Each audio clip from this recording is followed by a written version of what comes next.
After a reserved black girl experiences severe bullying at her new school, no one intervenes until her father, a man with a concealed past he's long tried to keep hidden, resolves to speak out. Imani Reddick stood near the side entrance of Halston Middle School, clutching her backpack strap until her fingers hurt. She didn't cry. That wasn't her way. She remained silent, her chin slightly lowered, observing the stream of students who didn't even acknowledge her. She had discovered that remaining unnoticed could offer more protection than being visible. Mobile, Alabama, was not her home. Her home was Savannah, or at least it had been, that old brick apartment with the broken mailbox and the familiar smell of fried fish every Sunday. But her father insisted they needed a fresh beginning. Consequently, they were now living in a duplex with two white walls and neighbors who offered no greetings. Her initial week at Halston High had been largely uneventful. The teachers were courteous, her coursework was within her abilities, and the cafeteria food was acceptable. Children possessed a remarkable ability to detect subtle shifts, much like dogs identifying fear. Imani rarely spoke unless necessary. Her father often remarked that her voice carried weight, and she avoided using it for casual conversation. Her hair was styled in precise twists. Her shoes were polished, and her clothes were neatly pressed. She presented a simple, intelligent appearance, avoiding anything ostentatious, simply careful. She actively avoided drawing attention to herself. However, on Thursday, attention sought her out regardless. She walked along the B Hall corridor, on her way to science class, when a tall boy with sunburned cheeks and a smug look blocked her path. "Hey," he said, tilting his head like a puppy feigning friendliness. "You don't talk much, do you?" Imani blinked at him, uncertain if it was a question or a challenge. "What's wrong?" he pressed. "Are you too good to say hi?" She replied softly, attempting to move past. He shifted aside and bumped her shoulder, causing her to stumble slightly. "Chill out." She simply acknowledged him. He didn't respond, continuing his walk, his heartbeat quickening unexpectedly. His name was Tyler McHale. She discovered this later during gym class, when he erupted in laughter during a basketball game and called another student slow as hell, a comment audible to everyone in the room. The other boys joined in his laughter. Even the coach remained largely silent. Tyler McHale was known for a certain behavior, though it was rarely spoken of directly. He belonged to that category of children best left undisturbed, especially if you valued tranquility. Imani recognized the pattern. He possessed the hallmarks: boisterous, presumptuous, and exhibiting a subtle cruelty that often escaped adult observation. That evening, at their residence, her father posed the customary inquiry. "How was school, dear?" She responded with a slight lift of her shoulders. "Okay. Anyone causing you difficulties?" She denied it with a headshake. Darius Reddick scrutinized her expression. His gaze was penetrating. It didn't gloss over details. She held his gaze for a moment, then averted her eyes and began to play with her fork. "You know you can tell me anything, right?" he said. "I know." She didn't elaborate. He didn't press. He always respected boundaries. That's what he's taught her since she was little. A reserved child isn't fragile. They're simply waiting for the appropriate moment to share. Imani hoped that principle still applied. But the atmosphere of Halston was altered. This wasn't Savannah. This wasn't the neighborhood where Miss Charlene looked after her when her dad worked late, or where Mr. Jalen across the street gave her peppermints on Sundays. This place didn't feel like it had people, just moving pieces. On Friday, Tyler walked past her in the lunch line and accidentally knocked her tray sideways. Chicken tenders and mashed potatoes hit the floor. "Oh, my bad," he said with a smirk. "Didn't see you there." Some kids laughed. Others looked away. The cafeteria monitor hardly looked up. Imani crouched to gather the tray, her cheeks flushed but her expression unreadable.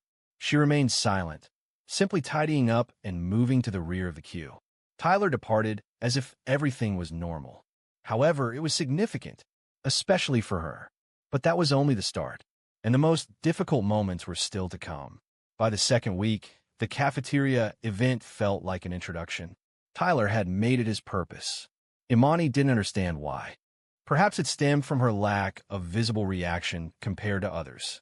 Or maybe because she didn't appear afraid, despite feeling it. Regardless, Tyler perceived this as a challenge.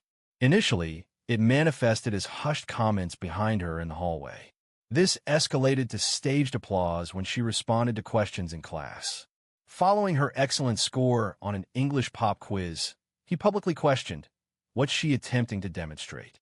Trying to be the teacher's favorite or something. During gym class one day, she was the last person chosen for teams. Tyler, positioned beside the student selecting players, whispered, she probably doesn't even sweat like the rest of us, but she thinks she's too good to stink. He spoke loud enough for 3 other boys to overhear. They laughed. Imani didn't respond. Her lack of reaction served as her shield. However, silence can sometimes exacerbate the situation. By Wednesday, the conflict escalated to physical actions. One morning, she entered class to discover someone had written "mute monkey" across her desk in pencil.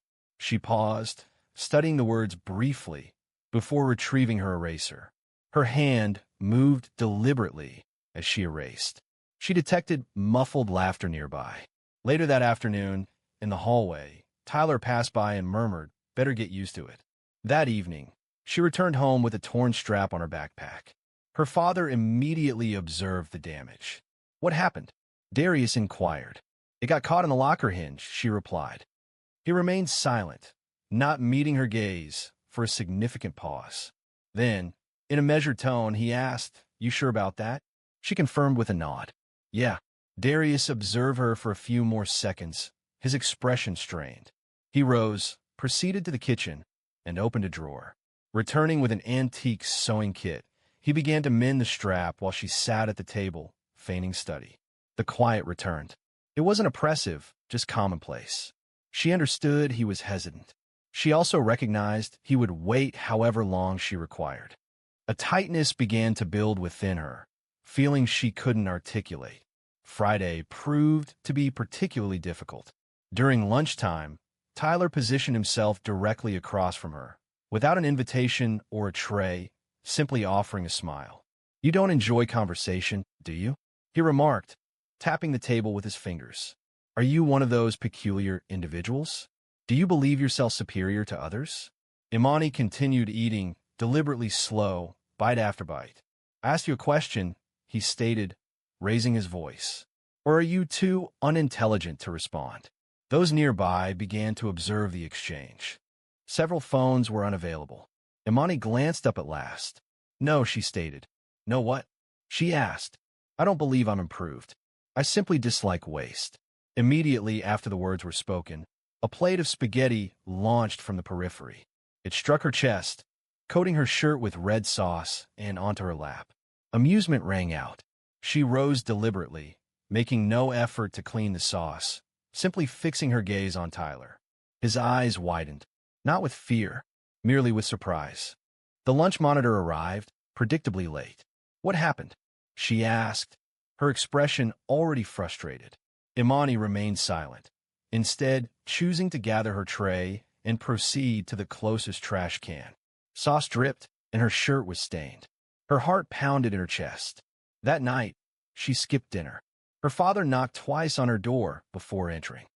She was seated on the floor, altering the shirt in her sketch pad, drawing thick black lines over what used to be white cotton. "Baby girl," he said quietly. She didn't answer. He came and sat beside her. "I've been keeping my peace," he said, "trying to let you breathe, give you time. But I know something's going on, and I ain't the type to just sit back while my daughter's hurting." She looked at him, her voice barely a whisper. "I can handle it." "I know you can," he said. However, that shouldn't necessarily be the case. What he didn't know, what neither of them knew, was how near things were to spiraling out of control. It happened the following Tuesday. The school day felt long and tiresome. Imani kept her head down, remained in the back of classrooms, and avoided the cafeteria entirely. She learned which bathrooms were usually empty, which hallways had working cameras, and which ones didn't. However, you can't account for everything. Following sixth period, she was walking along the east hallway. The walls were bare, the lockers were damaged, and there was little movement. Her backpack felt unusually heavy, not due to books, but from the burden she carried within. Feelings of anger, shame, and a nameless sensation that lingered behind her eyes, occasionally causing them to sting without explanation. Then she detected it, the sound of footsteps behind her. Rapid. She didn't look back, simply increasing her pace. However, a sudden shove followed. Forceful. Her shoulder impacted the metal lockers.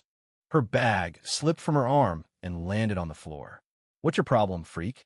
Tyler's voice echoed behind her, too loud for the space. Imani turned slowly, breathing through her nose. "I'm not bothering you," she said. "Do you think you can disrespect me in front of everybody and get away with it?" He stepped closer. "Go away, Tyler. Or what? I'll tell someone." He grinned. "Like who? Those teachers that don't even look at you? Please." Imani didn't move, didn't blink. Tyler looked down, then abruptly reached for her backpack. She moved to obstruct him. A misjudgment. He pushed her again, this time using both hands. She stumbled. Her shoe snagged on the wall trim, and her head impacted the corner of the locker with a muted, unpleasant sound. She fell to the floor, as if her supports had been severed. A moment of stillness followed. Even Tyler recoiled slightly. Imani remained motionless. Blood began to trickle down the side of her face, a single streak across her cheek. A janitor located down the hall abruptly rounded the corner. His mop stopped in its motion. "Hey, what is happening?" he exclaimed, hurrying toward the scene. Tyler ran. The ambulance arrived in just minutes. The principal appeared suddenly, with a phone in hand, a worried tone of voice, and a visibly pale expression. The quiet moment they had previously afforded Tyler had vanished. By the time Darius received the notification, Imani was already at Springdale Medical Center. A nurse informed him that she was awake but required stitches. She sustained a mild concussion and had swelling on the left side of her face. He remained silent. He entered her room, his eyes carefully observing every detail, as if committing it to memory. She appeared smaller in the hospital bed. Not delicate, merely smaller than he recalled. She turned her head slowly upon seeing him. "I'm sorry," she whispered. That was what affected him deeply. "Don't," he said, kneeling beside the bed. "Don't apologize." Her lips trembled. "You instructed me to inform you when I required your presence. I am here now," he stated. He remained still. He sat with her for hours. He barely blinked. Nurses came and went. At one point he asked one of them, gently, how many times the school had called about incidents with Imani. The nurse looked at her chart, then looked back at him. The answer was none. He stared straight ahead after that. When they finally got home, Imani went straight to bed. Darius didn't. He sat in the dark at the kitchen table, hands folded, eyes locked on a spot on the wall. He rose, proceeded to the rear closet, and retrieved an aged shoebox. The contents were innocuous. No weapons were present. No firearms. No blades. Only a folded sheet of paper, a photograph of a man he hadn't seen in 10 years, and a telephone number penned in diminishing blue ink. He examined it intently. Subsequently, he grasped the telephone and initiated a call. "Hello?" A voice responded. "It's me," Darius stated. A pause ensued. "Didn't expect to ever hear from you. I require information." "Regarding what?" "A boy. Caucasian. 13 years old. Tyler McHale." A mobile phone notification. A moment of silence. What is the meaning of this? He had admitted my daughter to the hospital. A lengthy pause followed. Then, one day prior, Darius terminated the call. He remained motionless, suspended in quiet. A part of him, long suppressed and deeply concealed, began to react. It wasn't anger, not even aggression, simply heightened awareness. However, making a call of that nature meant inviting consequence. And once a path was opened, unwelcome elements often entered, difficult to retract. 15 years ago, Darius Reddick was recognized under a different identity. In Savannah, the name Deke commanded attention.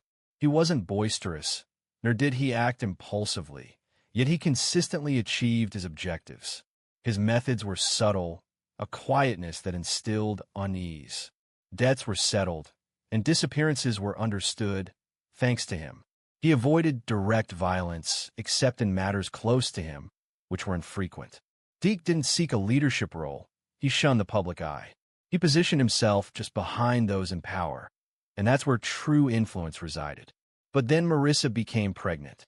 Marissa wasn't living on the streets. She was pursuing her education to become a nurse. She was known for her beauty, directness, and intelligence. When she informed Darius they were expecting a child, a change occurred within him. He began to contemplate his lasting impact. He thought about what his daughter would perceive when she looked at him. He worried about the number of falsehoods it would require to conceal his true identity from her. Marissa did not survive the delivery. A tragic accident occurred. A rainy night, a drunk driver. She was gone, suddenly. Without warning, Darius was left with only a 5-pound baby girl who inherited her mother's eyes. Following this, he vanished, abandoning Savannah. He severed connections, sold the vehicles, concealed the cash, destroyed the phone, and relocated to smaller towns, securing unassuming jobs and maintaining a solitary existence. For 14 years, he erased himself from view, all for Imani. However, the phone call he initiated that night, after observing her at the hospital, marked the beginning of the unraveling. The individual he contacted, Terrence Bug Nichols, was not a friend. Not really. More like someone utilized when results were needed without interference. 3 days after the call, Bug sent a message. Tyler McHale, son of Curtis McHale, was with Mobile PD. Curtis ran a side job for a while, moving product through impounded vehicles. He was caught 5 years ago, but avoided conviction on a technicality. He still wears the badge. Still corrupt. Darius considered this information. He did not desire vengeance. This was not about harming a child. Understanding that his father was a man who abused his authority to manipulate people was a different matter. It suggested Tyler was acting aggressively because he's avoided repercussions. Someone had instilled in him the belief that there would be no accountability. This ignited a deep anger within Darius, an anger he hadn't felt in a considerable time. He drove across town that night. He parked a few blocks from an old warehouse by the train yard. He knocked once, then twice slow. Bug answered. His face appeared older. His body seemed thicker, but those eyes, still cold. Thought you were out for good. Bug said. I was. Bug gestured for him to come inside. So what changed? Darius looked around. Metal shelves, old crates, a faint hum of radio static in the corner. I need to scare somebody. Bug raised an eyebrow. Scare. I want the message to land, but no blood. Bug chuckled. That ain't your usual style. I'm not that man anymore.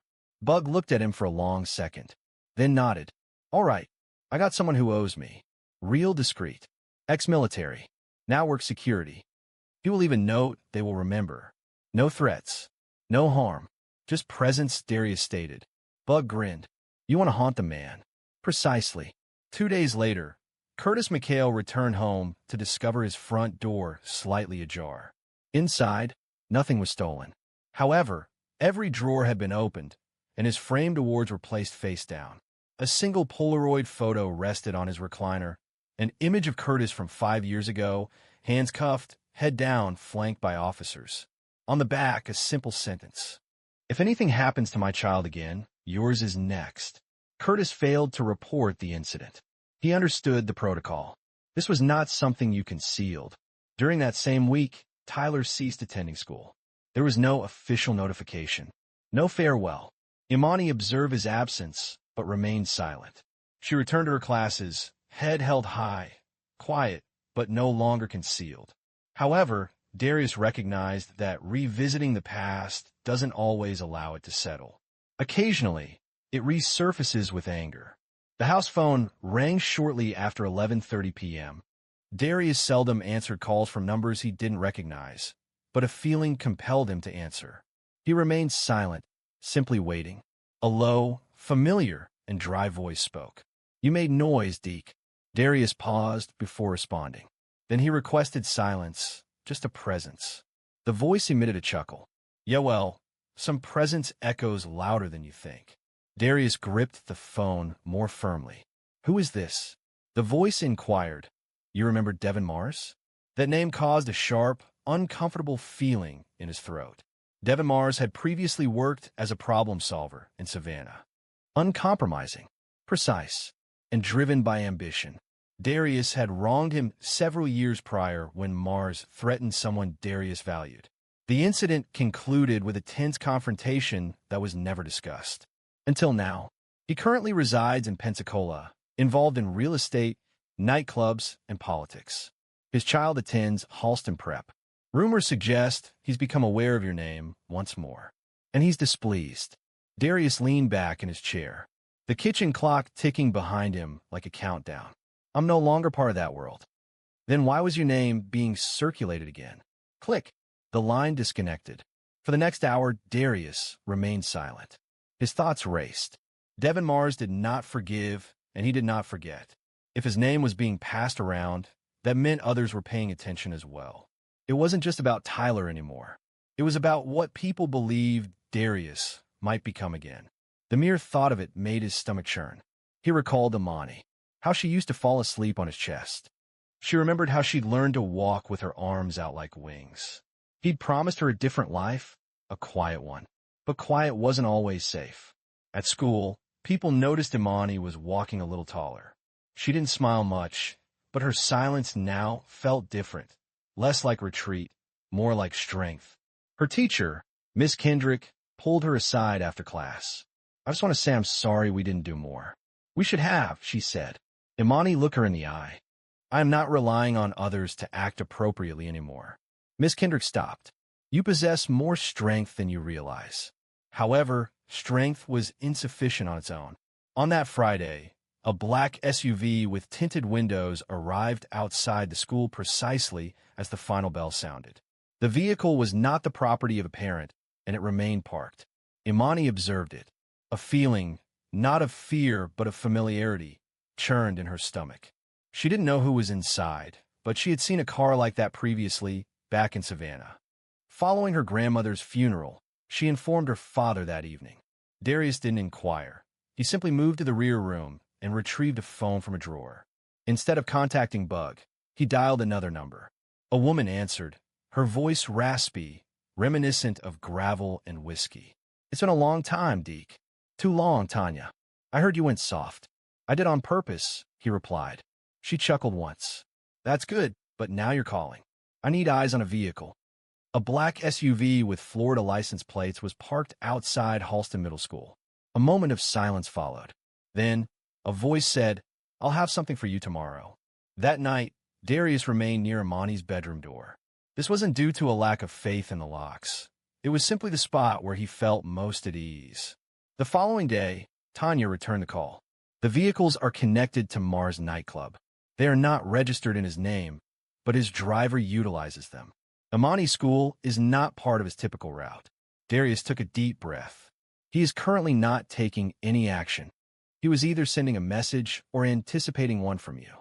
That afternoon, Darius drove to Pensacola. There were no weapons and no threats. Only an old envelope containing a picture of Marissa, Imani's mother. He gave it to the security guard at Mars Club.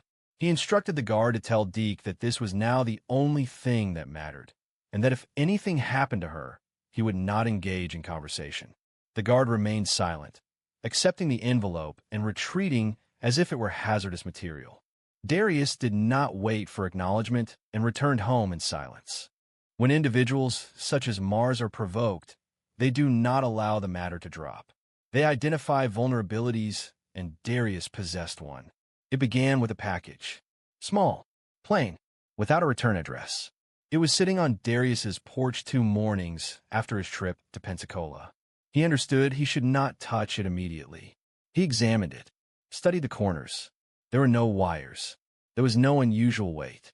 Nevertheless, he opened it outdoors, cautiously, using a pocket knife he hadn't used in years. Inside was a USB drive. Nothing else. He brought inside. He connected it to the older laptop he's kept isolated from network. The screen displayed a solitary video file. It was labeled property. He initiated playback. Grainy security camera footage from a grocery store parking lot appeared. Imani was visible near the front entrance, using her phone. Then a figure entered the scene. He didn't approach her. He didn't speak. He simply stood across the lot facing her, watching. Subsequently, he walked away. The camera followed his movement. He was a white man, with a shaved head, wearing a blue jacket. A face Darius recognized. An old Mars enforcer. Still alive, it seemed. No warning had been given.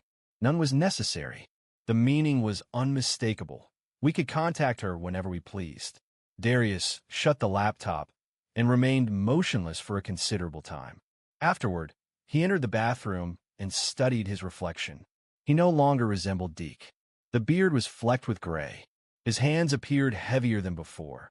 Yet something within him, something cold and sharp, remained untouched. He picked up the phone and initiated one last call. "It's important that they all be present," he stated. 3 hours later, he found himself in the back room of a car shop in Foley. 5 men were seated around him.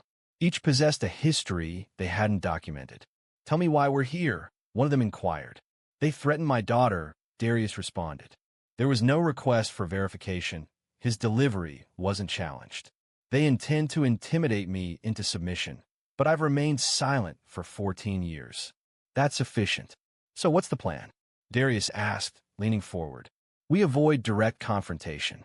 We pursue the underlying causes. Every man Mars is connected to is exposed. We illuminate them. Their records, their deals, their back channels. We leak everything." "You trying to destroy him?" Darius stated. "I'm reminding him that just because I walked away doesn't mean I forgot how to play."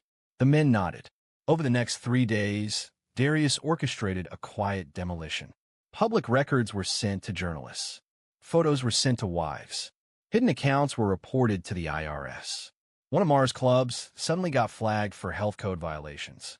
Yet another establishment lost its liquor license abruptly. The process was handled discreetly and legally. However, the implications were unmistakable. By Friday, the SUV ceased appearing at Imani's school. Mars became silent. There was no retaliation, no communication, but the situation remained unresolved. That evening, Imani returned from school and discovered Darius at the kitchen table with the envelope from the club placed before him. She sat opposite him. For the first time, she inquired, "What did you used to do?" He regarded her for a prolonged period. Then he responded, "I engaged in actions I regret, actions that instilled fear in people, actions that ensured our sustenance." She acknowledged this slowly. "And now I'm striving to become someone different." She paused.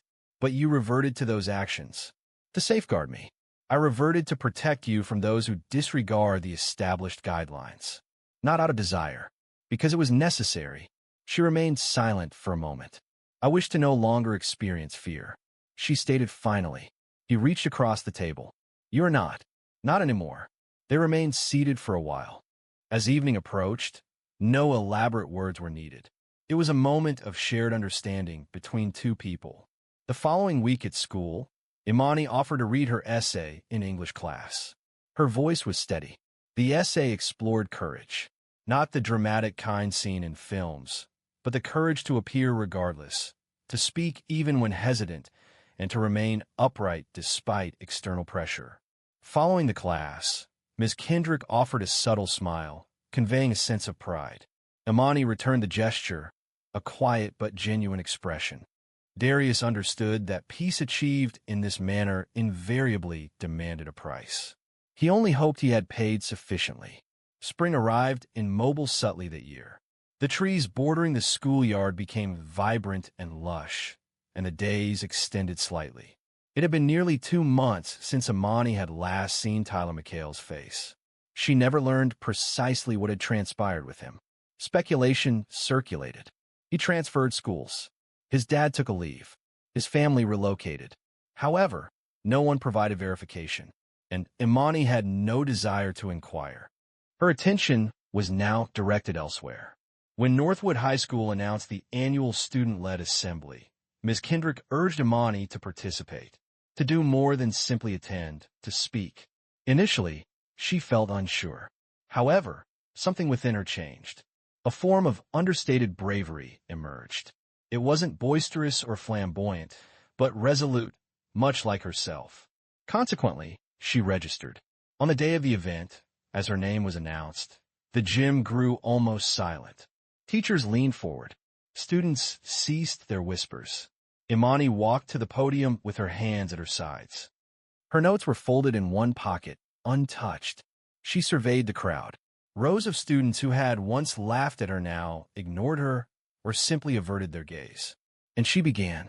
My name is Imani Reddick. A few months ago, I wished no one would know my name. I didn't want to be noticed. I believed that staying quiet would keep me safe. She paused, but silence doesn't always guarantee safety. Occasionally, it merely renders you unseen by those who could offer assistance. It was painfully obvious to those who intended harm. Several people looked my way, and some averted their gaze. I experienced bullying. It wasn't due to any action on my part, simply because I didn't align with someone else's preconceived notion of how I should appear. It was a painful experience, and it diminished my sense of self. She briefly looked towards the back of the gym, where Darius stood partially obscured, with his arms crossed, observing her. However, I realized that silence does not equate to strength. Understanding when and to whom it's important to speak. That is strength. I believed I needed to manage everything independently. I was mistaken. She averted her gaze, then returned her attention upwards. I now have an advocate for me, not simply offering verbal support, but demonstrating tangible assistance. And I want every person present to acknowledge this, particularly those who have felt as I once did. You are not obligated to face challenges alone. The initial response was silence, a pause where the words resonated powerfully and truthfully. Then, a single clap broke the stillness. It was followed by others, until the room was filled with applause. Imani moved forward without a smile. It wasn't necessary. Her words carried the impact. Following the assembly, several students came to speak with her. They were subdued and showed deference. Many simply expressed their gratitude. Others offered their apologies. A few inquired about spending time together. She paused, considering her response. That evening, back at home, Darius prepared grilled chicken on the patio. The aroma of charcoal and sweet onions filled the air. Imani sat close by, her knees drawn to her chest, observing the dancing flames. Did you truly mean what you expressed? Darius questioned. He flipped the meat once. Then he glanced at her. Your mother. She used to speak like that. Imani smiled. You think she'd be pleased? I know she would. A silence followed. She'd also say I'm allowing you to mature too quickly, he added. Imani laughed once. You sort of are. He chuckled. I suppose we're both learning. Later, as the sun dipped behind the houses, they sat in quietness. Not the kind they used to carry around like armor. This quietness was different, lighter. Imani didn't require her father to be flawless. Her need was simply for his presence. And Darius, acknowledging all he had done and all he had concealed, understood that safeguarding her didn't invariably involve burying the past.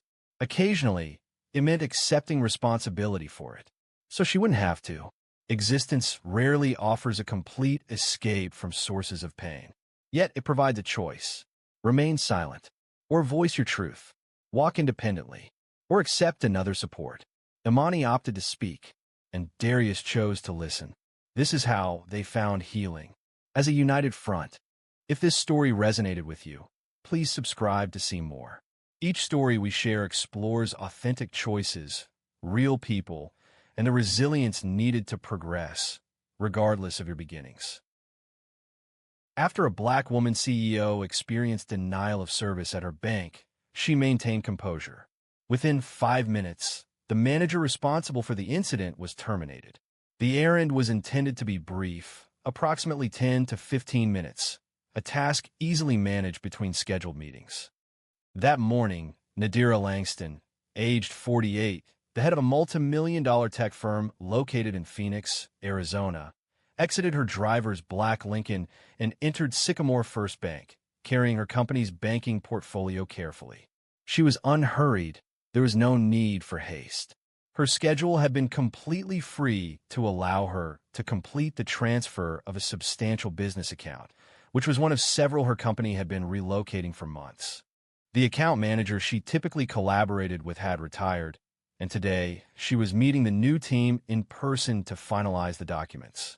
A simple, standard procedure. Her navy blue suit was expertly tailored. Her hair was styled in a neat, low bun, and she wore diamond studs in her ears. Understated, yet refined.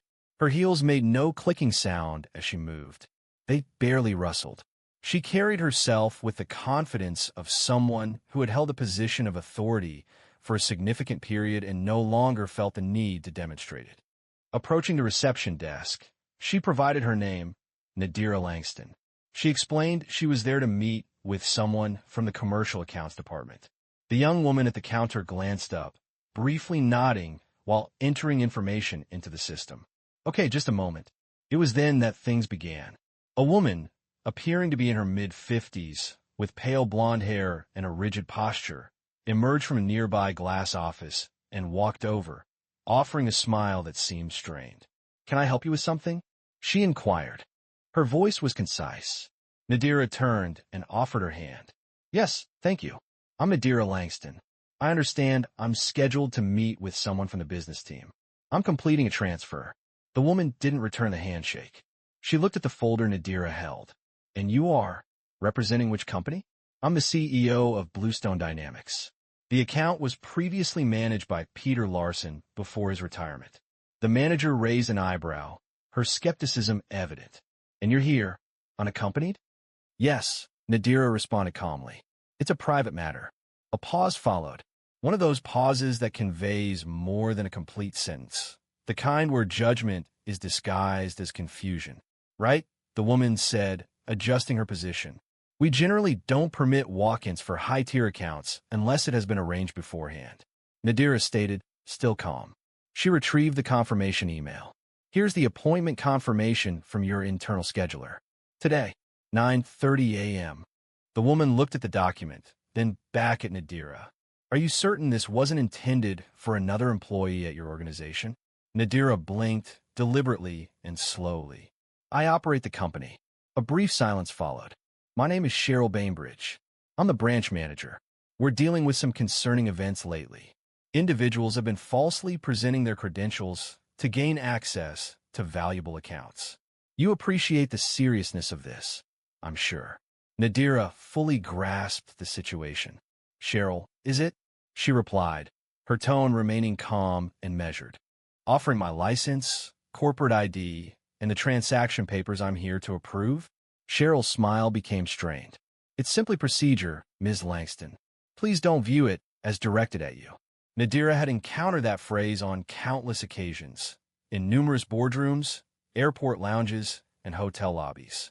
However, before she could add anything, Cheryl motioned to the receptionist. "Could you please contact security?" Just to err on the side of caution. It was necessary to confirm her statements. Nadira's mouth remained still. Her tone remained consistent. "Are you summoning security?" she asked. "On the CEO of one of our most important prospective clients?" Cheryl's shoulders became even more rigid. "I didn't suggest that," I replied. "I simply stated we needed to verify." At that moment, a subtle change occurred within a room. A quiet hum arose from a man seated in the waiting area. A brief look passed between two tellers positioned behind the counter. A palpable shift occurred. It was evident Nadira had followed every procedure correctly, yet she was still being made to feel like an outsider. Nadira, however, was not prepared to accept the situation. Not this time. The bank lobby wasn't crowded, but sufficient people were present to observe the unfolding events. An older man, waiting in line, moved uncomfortably. A woman seated close to the loan office took out her phone, feigning a check of her email, but her gaze remained fixed on Nadira and Cheryl. The security guard was not yet present, but Cheryl remained steadfast, as if anticipating immediate reinforcement. Nadira carefully opened her folder. It contained all necessary documentation to confirm her identity: business cards, certified articles of incorporation, 2 forms of identification, and the bank's own records confirming the account transfer. She arranged them on the reception desk methodically, similar to a card dealer. Composed. Accurate. "Here," she stated, "that is my Arizona state ID. This document confirms my company's EIN. It includes the board resolution authorizing me as the account signer. And this," she indicated the final sheet, "is your bank's welcome letter." Cheryl briefly reviewed the papers. "Anyone can print documents," she stated, crossing her arms. I've worked in banking for 27 years. I've seen people pretend to be CFOs, consultants, even heirs to estates. We don't make exceptions just because someone claims they're important. Nadira's tone remained steady, but her eyes narrowed. So this isn't about the paperwork? It's about how I appear, correct? Cheryl let out a dismissive sound. I beg your pardon. You heard me. If I presented myself as a 55-year-old man in a Brooks Brothers suit, you'd be extending a handshake and offering coffee. Ma'am, please reduce your voice volume. Nadira responded. My voice is already subdued, her words sharp and clear. I am the CEO. You have reviewed the documents. You know my name. The only thing that seemed to register was that I wasn't what they anticipated. A silence followed. A protracted, uncomfortable silence, and then Cheryl spoke. It wasn't a shout, but it carried. You just don't look like a CEO? The statement lingered, heavy as smoke after a match. Someone inhaled sharply. Another person murmured, Did she really just say that? The receptionist stood motionless behind the desk. She appeared to wish she could simply vanish. Nadira's eyelids lowered deliberately, yet her voice remained steady. I have secured more than $80 million in venture capital. I have spearheaded 3 product launches. I have presented as a keynote speaker at CES and finalized agreements in 6 countries. I don't need to appear any particular way to be completely myself. Cheryl began to respond. However, before she could, Nadira shifted slightly and asked the receptionist, Is there a regional director assigned to this branch? The young woman nodded hesitantly. He is present today, in fact. It's a surprise audit. He's in the back conference room. Nadira's lips formed a slight smile. Excellent. I wish to speak with him. Then, Cheryl intervened once more, visibly agitated. There's no necessity for that. I am capable of managing this. Let's avoid making the situation worse. Nadira faced her directly. You have already worsened this. You summoned security. You rejected every form of identification I presented.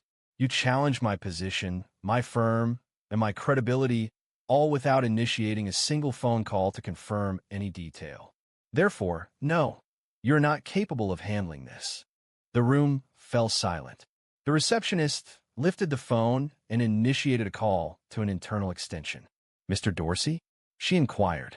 There is someone present requesting to speak with you. Her name is Nadira Langston from Bluestone Dynamics. A brief hesitation. Yes. All right. I will inform him. She ended the call and turned to Nadira, her eyes displaying surprise. He is on his way out now. Meanwhile, Cheryl remained unaware of the significant misjudgment she had made. The door situated at the rear of the bank swung open, and a tall man, dressed in a charcoal suit, emerged. He moved with a brisk, purposeful stride, alert but not hurried. He held a slim leather tablet and wore an expression suggesting displeasure at being interrupted from meetings. However, his expression softened immediately when he saw Nadira. Nadira Langston, he said, extending his hand. She shook it firmly. Yes, you must be Mr. Dorsey. He continued, Matthew Dorsey, Regional Director. I've heard a lot about you. Peter spoke very highly before he retired. We appreciate the opportunity to manage your accounts. Cheryl's mouth parted slightly, and her face paled. Matthew turned to her, appearing puzzled. Did something go wrong with the meeting? Cheryl struggled to find the right words. Yes, there was. I simply verified the credentials before providing access to the commercial suite. This follows our standard procedure. Nadira remained silent. She didn't need to. The receptionist, still positioned behind the counter, added cautiously. She contacted security, sir. She stated that we were unable to verify the client's identity. Matthew blinked. You contacted security? Regarding Ms. Langston? I was attempting to adhere to established procedures. Cheryl responded promptly. We've experienced individuals recently presenting fabricated business credentials. I prefer not to assume any risks. You understand how crucial our commercial accounts are. He gave her a direct look. Yes, I am aware. This is why we verify credentials, rather than form assessments of clients based on subjective impressions. Cheryl's shoulders tightened. Excuse me? She began. I've reviewed the compliance logs. You didn't even access the file she presented. You disregarded the scheduled appointment. You dismissed the identification. I was safeguarding the bank, she asserted. You embarrassed the bank, Matthew retorted. You've publicly humiliated one of the most significant clients we've onboarded this year. In view of customers, in view of staff, with no justification. A security guard finally arrived at the front entrance, his radio clipped to his belt, meticulously scanning the room, as if anticipating trouble. Matthew dismissed him with a wave. Everything's fine here, Eric, Cheryl repeated, her voice now trembling. False alarm. She had entered alone. Her name wasn't on the standard schedule. It was on the revised internal schedule, the one your assistant oversees. The same schedule you approve every Monday morning. You simply didn't review it, Nadira stated, stepping forward slightly, her voice low but clear. You hadn't acted without delay because of an absence. You paused because I didn't align with your preconceived notion of who should possess such authority. Matthew remained silent, allowing the quiet to linger. There was nothing further to elaborate on. Cheryl's mouth opened once more, but she spoke no words. Ms. Langston, Matthew stated, pivoting with a return to decorum. Would you be willing to accompany me? I will personally oversee your transaction from my office. Nadira acknowledged with a single nod. Certainly. They started to leave, passing the lines of desks and glass-walled offices. Cheryl stayed still by the front desk, her eyes wide, her face unreadable. No one moved towards her. The receptionist looked at her keyboard. The security guard walked away slowly, seeming unsure of what to do. Just as they were about to vanish down the hallway, Matthew halted and turned. Cheryl looked up, clearly surprised. My office. After this meeting, we'll be discussing your role here in detail. He didn't raise his voice. Wasn't necessary. However, Cheryl already sensed a change in the atmosphere. Matthew's office presented a crisp, though understated, impression. It featured clean lines, 2 chairs positioned across from his desk, and a tall window allowing morning light to spread across the carpet. Nadira waited until he invited her to sit, and even then, she maintained a straight posture and a composed demeanor. He closed the door softly, then turned back to face her. Ms. Langston, I want to apologize for what just happened.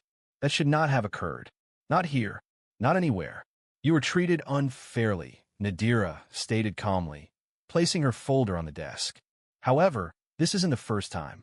It probably won't be the last, Matthew responded, leaning against the edge of his desk. We have protocol for a reason, to prevent exactly this kind of thing from happening. Cheryl disregarded every step. She didn't just disregard protocol, Nadira said. She formed an opinion of me immediately upon seeing my face. Matthew breathed out his nose, crossing his arms. I acknowledge that. He resumed looking at the documents she had placed before him, reviewing them without speaking. He wasn't hurried. He was carefully considering everything. Everything is in the correct order, he stated. I never questioned it. However, I do want to inquire. Did she allow you any opportunity to provide an explanation before summoning security? Not really, Nadira responded. She recognized my name, saw my face, and heard my title, yet still inquired if the appointment belonged to another person. Matthew rubbed his jaw. That will present a challenge for her. A significant one. Nadira inclined her head.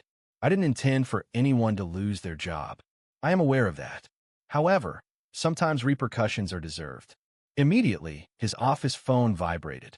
He answered, listened briefly, then instructed, send her in. A knock followed shortly, and Cheryl entered. The usual assuredness had vanished. Her face was pale, her shoulders slightly hunched. She walked as if unsure how to position her hands or where to look. Ms. Langston, she began, her voice quiet. I owe you an apology. I was mistaken. That wasn't my goal. You don't have to pretend, Nadira stated, interrupting. Her voice wasn't harsh, only resolute. You acted precisely as you did. You didn't believe I was who I claimed to be. And instead of verifying, you chose to embarrass me. Cheryl looked to Matthew, visibly wanting him to intervene. He remained silent. I've spent over 2 decades in this field, she continued. I've witnessed fraud, identity theft, all sorts of deception. And none of that pertains to me, Nadira stated. You didn't err due to caution. You erred because you believed you could evade detection, Matthew finally said. Cheryl, following a review of events this morning, encompassing internal audit records and client appointment logs, I have decided to end your employment, effective immediately. Cheryl blinked. End? Are you serious? Yes, I am, Matthew replied. You breached client protocol, showed disrespect to one of our most valuable account holders, and created a public disturbance that jeopardized the bank's reputation. This wasn't an isolated mistake. It was a pattern, and it concludes here. She appeared ready to retaliate, but the atmosphere offered no space for her to exert herself. She faced Nadira. I didn't intend to cause you any personal offense, she said. You didn't offend me, Nadira replied softly. You showed disrespect. There's a distinction. Cheryl lowered her gaze, then pivoted, exited the doorway, and left it slightly open. Matthew remained still for a moment. Subsequently, he settled into his desk chair and raised his head. I trust that achieves a degree of responsibility. This is a beginning, Nadira responded. However, beyond the confines of that office, the narrative was quickly moving away from the bank. Information doesn't spread rapidly within a bank, except when a significant event occurs. And what unfolded that morning at Sycamore was not merely significant, it was irrefutable. As Nadira and Matthew left the office, the ambience in the lobby had fundamentally changed. Patrons remained silent. Tellers murmured behind their workstations. Cheryl's absence was more pronounced than her presence had ever been. The nameplate had already been taken from the front glass office, as if she had never worked there. Matthew walked Nadira out personally. I'll ensure the rest of the paperwork is managed by someone capable, he said. You shouldn't have to experience this level of absurdity. Ever. Nadira nodded. Accepting the folder, he returned to her. The paperwork is the straightforward part, she replied. He gave a quiet, respectful laugh. Indeed, they arrived at the front doors, where two customers graciously held them open. A teller rose from behind the counter and offered a small wave, hesitant yet genuine. The sun was ascending higher above Phoenix. The air was dry, and the pavement was warm. Nadira hesitated close to the curb, her driver advancing, the car door already ajar. She glanced back at Matthew. A statement you made in your office resonated with me, that occasionally consequences are deserved. He affirmed this with a nod. Yes, I agree, she stated. But repercussions lacking comprehension do little to affect change. Matthew lifted his eyebrows, showing interest. I don't want Cheryl to experience hardship, Nadira proceeded. I need people to understand this wasn't about me. This occurs for Black professionals, particularly women, on a daily basis. It happens at airports, restaurants, stores, and meetings. And frequently, no one faces termination. They're simply disregarded. Again and again, he remained silent. He allowed her to continue. Perhaps for the first time, someone like him genuinely listened. If the bank is to address this with seriousness, she stated, refrain from simply publishing a statement online. Avoid issuing a standard apology. Initiate a dialogue. Instruct your managers regarding the oversights made. Prevent this from recurring for the next woman who enters that establishment. Matthew inhaled deeply, his posture now slightly more burdened. You are correct. I am unable to reverse the events that transpired. However, I can ensure they contribute to a positive outcome. That's the true measure, isn't it? Nadira responded. Not what one accomplishes with an audience, but what one alters when unobserved. She entered the vehicle, and the door closed behind her. The interior was quiet, but the silence felt clean. Her driver glanced back through the mirror. Everything satisfactory, Ms. Langston? She looked at her hands, then out the window at the glass facade of the bank. Cheryl had resolved to ignore her. The crucial decision, the one that would have significant impact, had already been made by someone else. Yes, it has, she said softly. Nadira didn't know that within 24 hours the entire country would be discussing what transpired inside that branch. It began with a tweet, just a few lines from someone who had been sitting near the loan officer's desk that morning. Just witnessed a Black woman CEO get denied service at her own bank. She remained composed, publicly addressed the bias, and the manager was terminated immediately. I don't know her name, but I won't forget her demeanor. By lunchtime, The tweet had surpassed 40,000 likes. By evening, it appeared on Instagram, then Facebook, and subsequently on local news. A local blogger identified Nadira's name by comparing information with a press release Bluestone Dynamics released earlier that month. A Phoenix reporter verified the information with the bank. By nightfall, Nadira Langston was trending across the nation. She made no public statements. It wasn't necessary. Others shared their experiences. LinkedIn was filled with accolades. Corporate professionals, frequently black women, recounted similar situations, being questioned at the valet of their own office buildings, asked to show ID 3 times before boarding first-class flights, being addressed as sweetie, even while leading negotiations worth millions. People described Nadira as graceful, resilient, and composed. However, those who understood the situation better explained that it was more than grace. It was a matter of survival. Simultaneously, Sycamore First corporate headquarters mobilized. Within 24 hours, they issued a statement recognizing the incident, confirming Cheryl Bainbridge's departure from employment, and affirming the company's dedication to equity and continued training. This response proved insufficient for the public. Numerous comments appeared, questioning how many other Cheryls remain working in your branches. And do your executives grasp that implicit bias training cannot address issues permitted by your hiring processes? Black women should not be expected to remain composed when facing disrespect.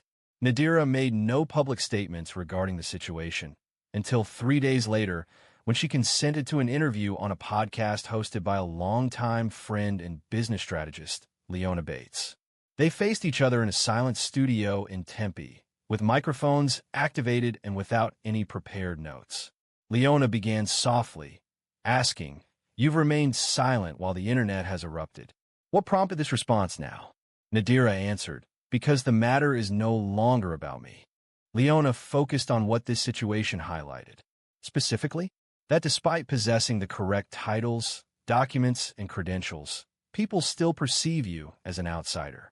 Speaking out is then labeled as causing a disturbance, while remaining quiet is interpreted as agreement. It's a draining predicament, regardless of the choice. They discussed the matter for almost an hour, extending beyond the bank to address the significant emotional burden of maneuvering within established hierarchies while burdened by long-standing prejudices. Nadira remained composed. She didn't express sadness or frustration. Instead, she simply stated the facts, clearly, steadily, and without question. Following the broadcast, a fresh surge of interest emerged. This interest was authentic, thoughtful, and not superficial. Fellow CEOs contacted her. Business publications featured the narrative. A headline declared, "She didn't raise her voice. She raised the bar." Nevertheless, Nadira maintained a grounded perspective. She did not desire recognition. She sought transformation. And she understood that meaningful change rarely appears in news headlines. The bias appeared in hiring practices, policy decisions, and even in determining who was initially believed. Even after the initial news coverage faded and the events became part of collective memory, those who witnessed her that morning at the bank still remembered what they saw. A few weeks later, Nadira addressed a room full of college students at Arizona State University. She had not intended to give any public speeches that season, as her schedule was already very full. When a business ethics professor contacted her and requested a conversation with her class, she readily agreed. The event was understated. There were no stage lights or press coverage, just 40 students, some taking notes in notebooks, others using laptops, eager to hear from the woman whose experience transformed a regular bank visit into a nationwide conversation. She presented no slides. There was no podium. She simply walked to the room's front, paused, and began speaking. "I won't be telling a storybook narrative," she stated. "I won't be suggesting that if you labor diligently, no one will challenge you, because that isn't invariably accurate." The room fell silent, all attentive. You can possess the title, the suit, the contracts, the track record, and still be informed that you don't belong, not due to any failings on your part, but because someone else cannot envision your triumph without a face resembling their own. She surveyed the room. Her voice remained gentle, but each word resonated. And in those moments, a choice presents itself. Do you contract to ease their discomfort, or do you maintain your full presence, even if it creates tension in the space? A young man seated in the front row raised his hand. He asked, "How did you manage to remain composed during that experience? Weren't you feeling anger?" Nadira responded with a slow nod. "Naturally, I was. But anger is only valuable if you understand how to channel it. That day, I employed it to remain grounded. I employed that tactic to ensure she couldn't dismiss me without looking me in the eye while doing it." Another hand then rose, this time from a young woman. "What advice would you offer someone just beginning, who hasn't developed a resume like yours?" Nadira hesitated. "Recognize your value before anyone else attempts to define it for you. And if they try to diminish you, speak regardless, even if your voice trembles." There is a certain quality to her delivery, as if she were addressing herself as much as the listener. Following the presentation, students formed a line to express their gratitude. Some simply desired to shake her hand. Others sought guidance. One young woman, speaking softly, shared, "I'm studying engineering. I'm considering dropping out. I didn't believe there was a place for someone with my background." Nadira responded, making direct eye contact, "There is. And if there isn't, create it." That evening, back in her office, Nadira found herself alone at her desk, enjoying a cup of tea. Her inbox remained full. Her phone continued to buzz. The excitement hadn't fully subsided. She understood that the public's attention would fade. However, certain individuals would retain the memory. The students, the customers present in that bank lobby, the employees who witnessed a manager lose her position due to someone's unwillingness to yield. And perhaps, in the future, when a woman like her entered a place where she wasn't anticipated, she might be greeted instead of questioned. She might be respected, all because of one moment, one voice, one refusal to remain silent. If this story resonated with you, even slightly, please share it. Change doesn't always begin with prominent demonstrations or widespread media attention. Occasionally, it originates with a composed, persistent voice that states, "This isn't right." Two teenagers walked into a car dealership with nothing but excitement and respect. Minutes later, they were asked to leave due to appearing suspicious. The following day, their billionaire father arrived, not to express anger, but to ensure the incident was publicly acknowledged. The sun was heavy over Tempe that afternoon, one of those dry, slow-moving Arizona days where the heat hums through the concrete. After track practice, Malik Townsend walked alongside his sister Ayana through the parking lot of Madison Auto Gallery, his gray t-shirt damp against his back. They weren't intending to cause any disturbance. Malik, in fact, had been discussing this visit all week. "I'm not saying I'm getting a car today," he said, adjusting the strap of his gym bag, "but I want to see what they have. Maybe something used, you know?"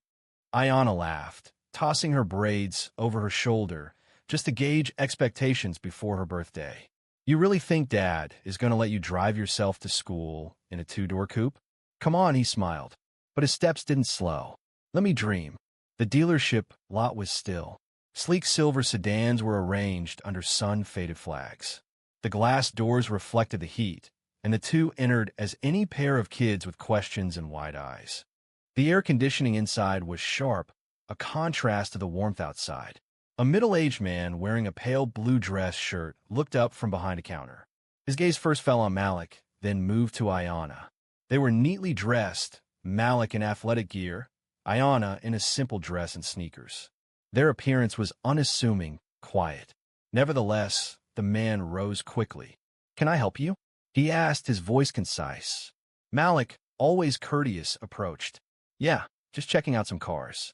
Maybe looking for something used?" "My birthday is next month, and do you have an appointment?" A man interrupted, already walking toward them. Malik hesitated.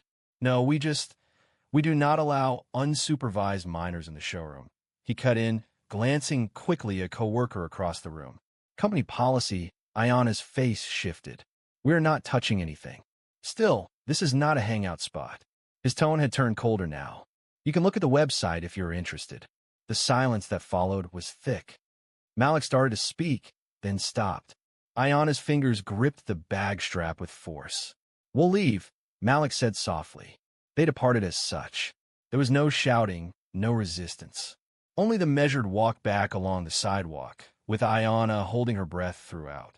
She remained silent until they were settled in the back of the Uber before she spoke. That man regarded us as if we were insignificant. Malik acknowledged with a single, almost imperceptible nod. His jaw tightened. He touched his phone screen, verifying the ride time, and then gazed out the window. Ayana observed her brother's reflection in the glass. She noticed how withdrawn he had become. He wasn't typically a boisterous person, but this felt different. It wasn't simply quietness, it was control. She remembered seeing that expression on their dad's face once before. "You're not going to tell Dad, are you?" He hesitated before replying. "Malik? I don't know," he finally said. "I don't even know what to call it."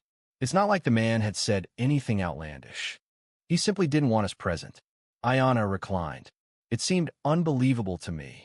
Neither of them spoke for the remainder of the journey. It wasn't necessary. They were both aware of what had transpired. However, the man at the dealership was completely unaware of who he had just dismissed. And by the following morning, he would discover it. The Uber proceeded through the hills of Paradise Valley, where the houses grew larger, quieter, and more dispersed as they ascended. Ayana sat with her arms crossed inside the black SUV, the tinted windows shielding her simmering frustration. Malik remained silent, holding his phone with the screen dark. His thoughts drifted away. Their home appeared, a contemporary white and stone house situated behind a private gate. It wasn't ostentatious, but possessed an expensive quality typical of established wealth or astute financial acumen.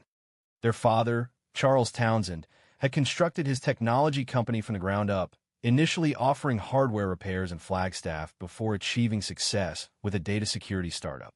Currently, his name appeared in Forbes articles and at Silicon Valley panel discussions. However, locally, he was simply known as Charles. The children entered through the side entrance and placed their belongings on the bench close to the kitchen. The house carried a subtle scent of cedar and fresh linen. Their housekeeper, Mrs. K, looked up from the dining table while folding towels. "Hey everyone, is everything all right?" Ayana mumbled in response. Malik did not answer. Their father's voice came from down the hall. "Malik?" Malik appeared in the hallway moments later, still wearing his navy polo, barefoot, and holding tablet. "You're back early," he said, giving a shrug. Charles noticed the slump in his son's shoulders immediately and the way he avoided eye contact. He glanced at Ayana. Her expression conveyed more than she likely intended. What occurred? Malik remained silent.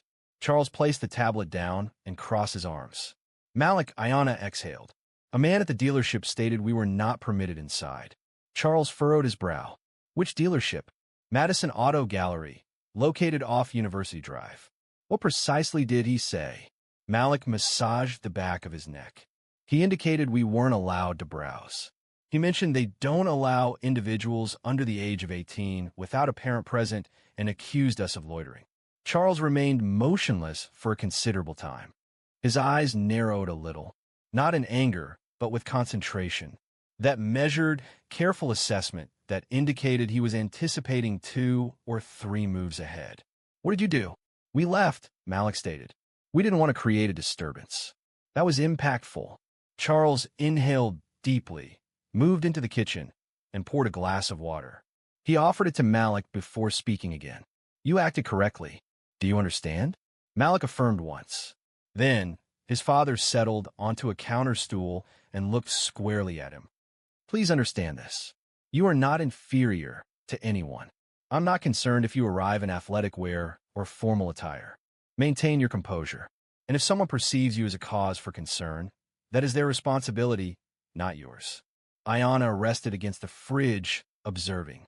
Charles continued, his voice calm and measured. "However, you also need to be aware of this. Quietude does not invariably signify strength. Occasionally, allowing minor offenses to occur enables their repetition, first with one individual and then with another." Malik's throat tightened. "What's the plan?" Charles didn't respond immediately. He surveyed them both, then rose and retrieved his phone.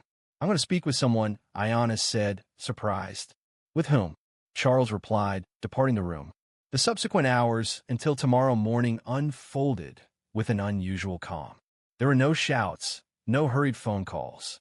Charles prepared dinner, as always, grilled salmon, asparagus, and rice. They ate together as a family. A change was palpable. It wasn't animosity, it was determination. That night, Malik lay awake, gazing at the ceiling for a considerable time before finally falling asleep. He didn't fully understand what his dad intended with the discussion, but he sensed it would be more impactful than any outburst. Meanwhile, at the dealership, the manager remained unaware that trouble was brewing. Madison Auto Gallery commenced business at 9 a.m. promptly. As early as 8:45, employees began arriving, their keys jingling, coffee cups in hand, and sunglasses still on. The typical Monday routine. Derek Holton, the assistant sales manager, rested against the front desk, sipping his iced Americano and checking his phone. He no longer recognized many of the names of his inbox. Employee turnover was significant. The position offered good compensation for those who could sell, and he was a skilled salesperson. By 9:03, there was one customer in the parking lot. A navy blue Rolls-Royce Phantom shimmered in the Arizona sun. It did not enter a standard parking spot. It did not wait in the rear. It moved smoothly to the front doors and stopped. Initially, no one exited the vehicle. Derek looked at the receptionist, then walked around the desk. "Are you expecting someone?" he inquired. She replied, her gaze fixed on the car, "No." Then, the door opened. A tall man emerged, wearing a dark blazer, sharply tailored slacks, and shoes polished to a mirror shine. He moved deliberately, with composure. Without preamble, he pushed the glass door open and paused at the entrance. "Good morning," he stated, his voice smooth yet resolute. "I'm seeking a manager." Derek hesitated. "I'm the assistant manager. How may I assist you?" The man fixed him with a direct gaze. "You're not the person I require." At that moment, Kyle Linson, the general manager, emerged from the adjacent office. He was tall, red-faced, and perpetually seemed stressed. "Morning," he said quickly. "I'm Kyle. What can I do for you?" The man retrieved a card from his jacket pocket and offered it. Kyle read the name deliberately. Charles Townsend, founder and chairman. TNS Global. He looked up, a flush rising on his face. Wow, sir. I wasn't expecting," he stammered. "I imagine you weren't either," Charles replied, stepping further inside. "I won't take much of your time." Kyle indicated his office, his eyes briefly darting towards Derek. We could talk in here." But Charles remained still. "No need for privacy. This is a public place." "I'll speak briefly." Kyle nodded, appearing uncomfortable. "Naturally. Please proceed." Charles surveyed the showroom. "Yesterday, 2 children entered. One was my son, the other my daughter." Kyle blinked. His throat moved. "I understand. They were informed they couldn't browse, that they should depart, that this establishment wasn't suitable for them." "Sir, we have—" Charles raised a hand. "I'm not here to debate. I'm not seeking a reimbursement. I experienced no loss yesterday, but you did. You missed an opportunity to act justly towards 2 young people, individuals raised to show respect for others, regardless of how they are treated in return." Several other employees had begun to move nearer, feigning to organize documents or wipe down surfaces. Charles continued, "My children are not disruptive. They are thoughtful, intelligent, raised with care, and they don't require your approval. However, they deserve to be regarded as people, not as dangers." Derek looked down at his shoes. The receptionist had ceased typing. Kyle cleared his throat. "Mr. Townsend, if I may, I'm not requesting an apology," Charles stated. "Apologies are simple. The crucial aspect is what one believes when no one is observing. The choices one makes when they presume no one will question them." He paused, allowing the silence to linger. "Because next time it won't be my children. It could be someone who lacks a father with connections to the media. They will leave this place with a memory that will likely remain unspoken, yet it will stay with them for the remainder of their lives." Then he turned to depart. But just before opening the door, he added, without looking back, "You can sell luxury without being small. I hope you understand how." Outside, a small gathering had formed. Two individuals were recording on their phones, one local reporter acting on a tip, and a woman holding a microphone. Charles had not alerted them. The news had simply spread. A change permeated the air, not in temperature, but in feeling. Charles descended onto the dealership pavement with calm, measured steps. His expression remained steady despite the small group gathering. Two college students from a local school stood apart, their phones out, quietly speaking to one another. A reporter from KXME5 News was already in the process of speaking, murmuring in her microphone, uncertain if she was broadcasting live. Charles did not raise his voice. He did not seek out a podium. He paused close to the entrance, straightened his jacket, and began to speak. I hadn't intended to offer any words today. However, I understand the nature of things. If I remain silent now, another will attempt to voice my thoughts. He raised his gaze, observing the limited faces present. My son, Malik, and my daughter, Ayana, arrived here yesterday afternoon. They were quiet. They didn't disturb anything. They came here to observe. Like any other young person with a flicker of anticipation and a hope in their heart, his voice remained steady. It wasn't booming, it was gentle. So gentle, it compelled people to draw closer.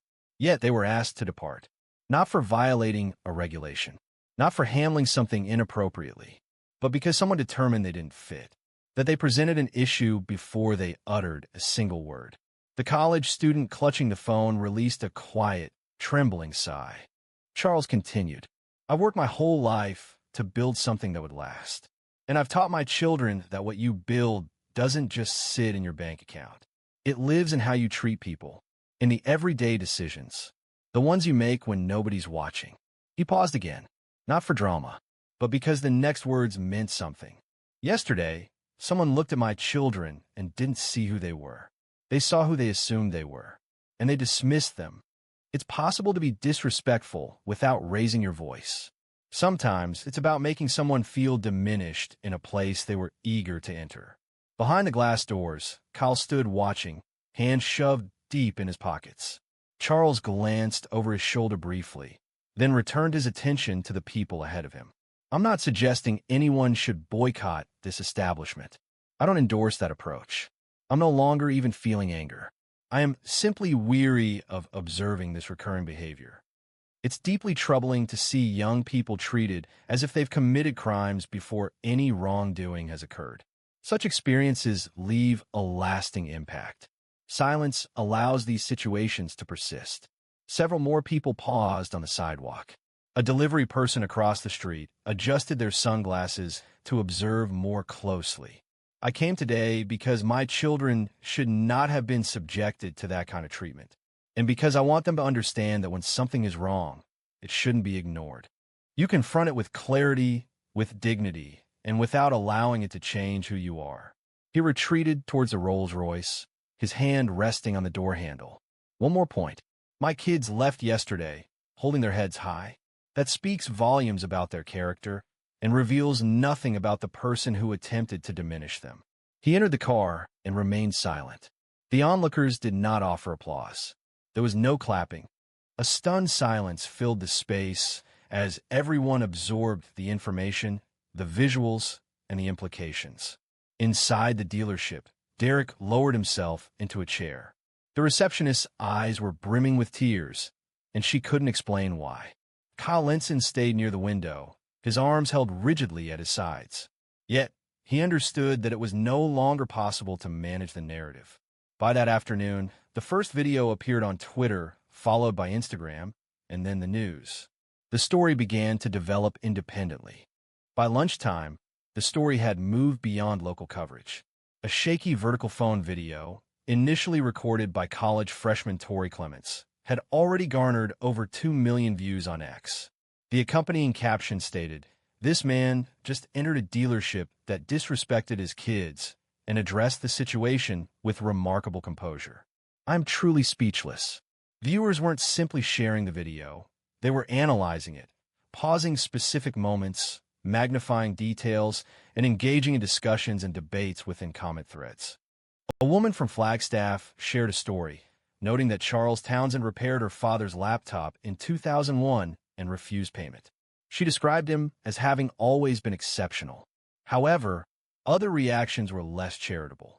One anonymous user, whose profile picture featured an eagle, questioned why the children hadn't disclosed their father's identity, suggesting a desire to portray themselves as victims, which led to the situation escalating.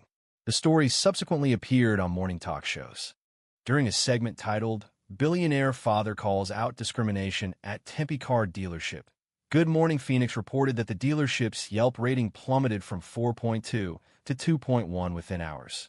Numerous one-star reviews appeared quickly. Customers cited concerns like rude and dismissive staff, feeling that a teenage son was treated like a criminal and vows to never return. Some reviewers claimed that unless one is wearing a suit and tie, they would be asked to leave before speaking.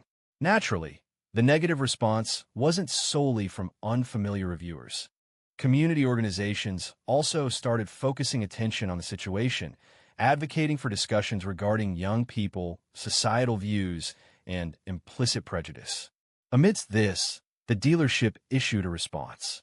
This was a brief, two-paragraph apology published on their website and Instagram page, stating, "We regret the recent experience that took place at our showroom and are actively reviewing our policies.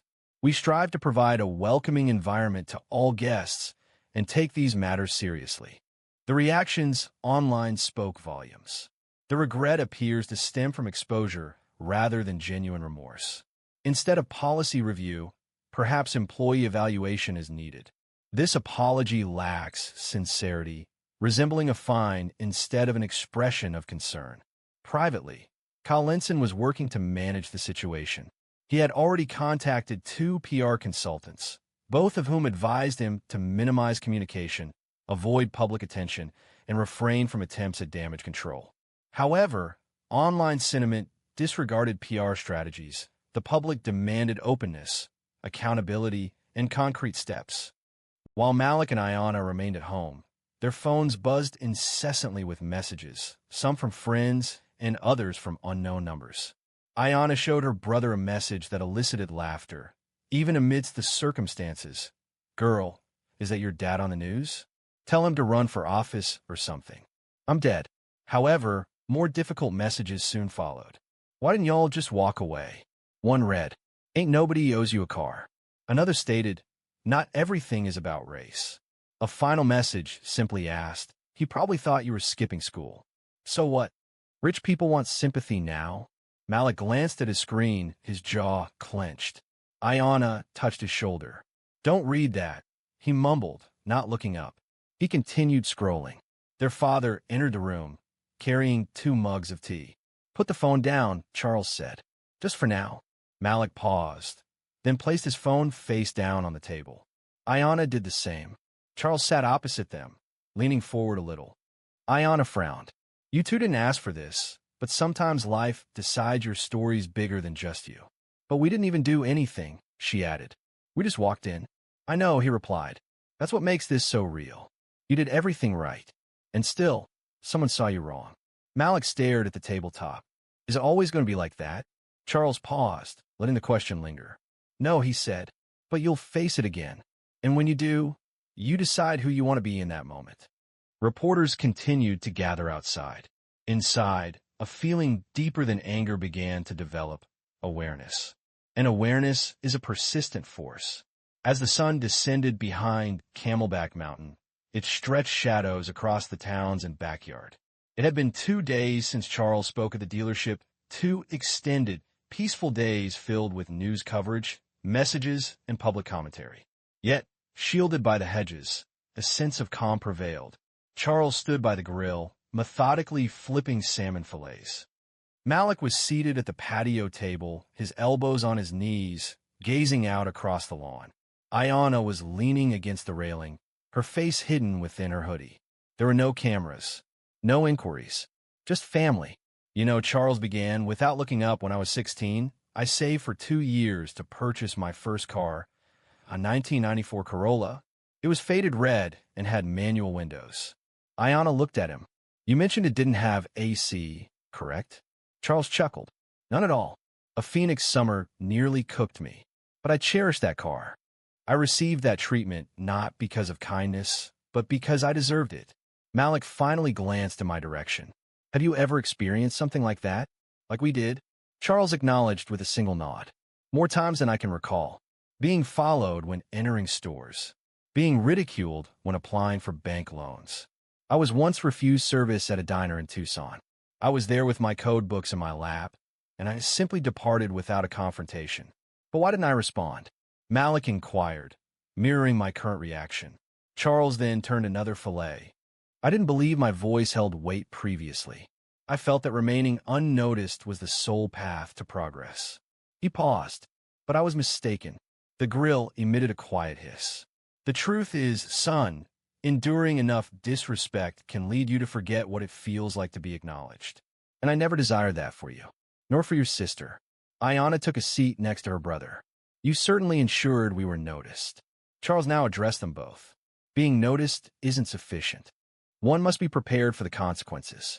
The acclaim, the disapproval, the individuals who will support you for taking a stand, and those who will oppose it. Malik glanced at his hands. I never intended for it to become an issue. I simply wished to observe a car. I understand, Charles stated. That's what makes it significant. You weren't seeking attention. You were simply living your life. And someone objected to the appearance of that. They paused briefly. I am proud of you, Charles added. Both of you. Ayanna shrugged. You didn't raise your voice. You didn't attempt to demonstrate anything. You simply remained genuine, she said. It didn't seem courageous. It shouldn't, he responded. Courage is often understated. It's about not compromising your integrity in a world that occasionally lacks it. A quiet stillness enveloped the yard. Then Ayanna smiled. So, are we still searching for a car or what? Charles grinned. I anticipated you would inquire. Malik straightened up. Are you serious? Charles threw a set of keys onto the table. They fell near Malik's hand with a quiet clink. Check the garage tomorrow, he said. But it's not about the car. It's about who you become while driving it. That matters more than anything with an engine. Ayanna leaned into her brother, teasing. You better not crash it on the first day. Please, Malik shot back. I'm driving like it's made of glass. Charles laughed, and for the first time in days, the weight of the moment began to ease. Some stories conclude with anger, others with quietness. But this one concludes with a lesson. Sometimes the most effective way to respond is to remain upright, peaceful, truthful, and acknowledged. If this story evoked a feeling in you, share it. And don't forget to subscribe for more stories that challenge, connect, and remind us who we truly are.